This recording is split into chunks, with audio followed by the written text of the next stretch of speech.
Hello student. तो आज हम लोग डिस्कस करने वाले हैं चैप्टर फर्स्ट का second number question number second, और ये है चैप्टर ब्लैक बुक का vector and three dimensional geometry. तो सेकेंड नंबर क्वेश्चन ये कहता है कि देखिए, कह रहा है कि अगर जो है ना ए वेक्टर और बी वेक्टर के बीच का एंगल जो है वो π/3 है और एक ट्रायंगल है जिसका एडजेसेंट साइड जो है वो ए और बी है, तो उसका एरिया 3 दे रखा है। तो अब कह रहा है अपने को ए डॉट बी निकालिए। अपने को पूछ रहा है ए डॉट बी, मतलब यहाँ पे हमें वैल्यू निकालना है ए डॉट बी का।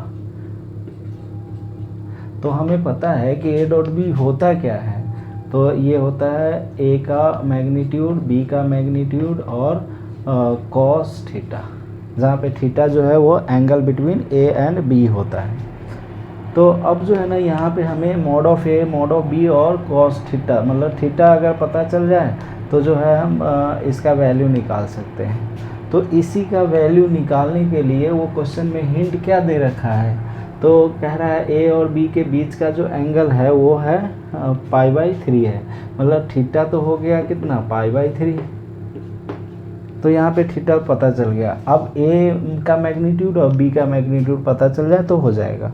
तो अब यहाँ पे कह रहा है कि एरिया उस ट्रायंगल का जिसका एडजेसेंट साइड मीन्स सबसे नज़दीक का साइड। तो जैसे मान लिया यह एक ट्रायंगल है, तो यह मान लो ए वेक्टर हो गया और यह बी वेक्टर हो गया, तो ये एडजेसेंट साइड है। तो इसका एरिया जो होता है, एरिया ऑफ ट्रायंगल, वो क्या होता है जी, तो 1/2 और ए वेक्टर क्रॉस बी वेक्टर का मैग्नीट्यूड। तो यहाँ पे एरिया दे रखा है 3 और ये 1/2। अब अपने को पता है कि ए क्रॉस बी का मैग्नीट्यूड क्या होता है, तो ए का मैग्नीट्यूड, बी का मैग्नीट्यूड और साइन थीटा ये होता है।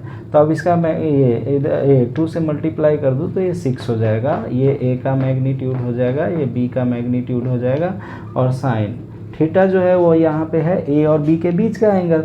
तो ए और बी के बीच का एंगल यहाँ पे दे रखा है π/3, तो ये π/3 हो जाएगा।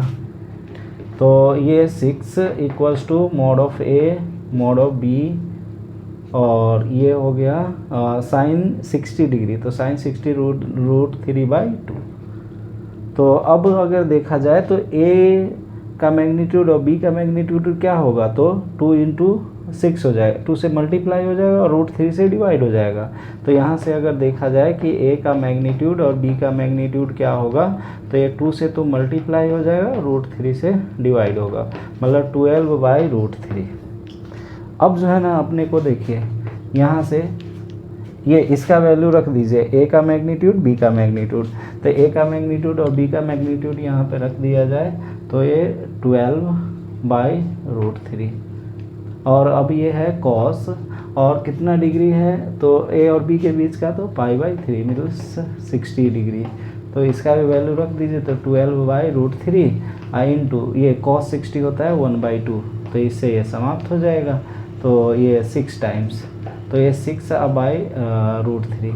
तो अब इसको जो है ना कट कर दीजिए, या इसको ऐसा लिखिए 2:3 अब ये √3। तो ये 3 से ये √3 से ये 3 कट जाएगा √3 टाइम्स, तो ये वैल्यू क्या आ जाएगा 2√3। तो यही जो है वो आंसर हो जाएगा ए डॉट बी का वैल्यू। तो ए डॉट बी का वैल्यू हो गया 2√3। अब आंसर कौन सा हो जाएगा, तो बी ऑप्शन जो है वो करेक्ट हो जाएगा। Thank you.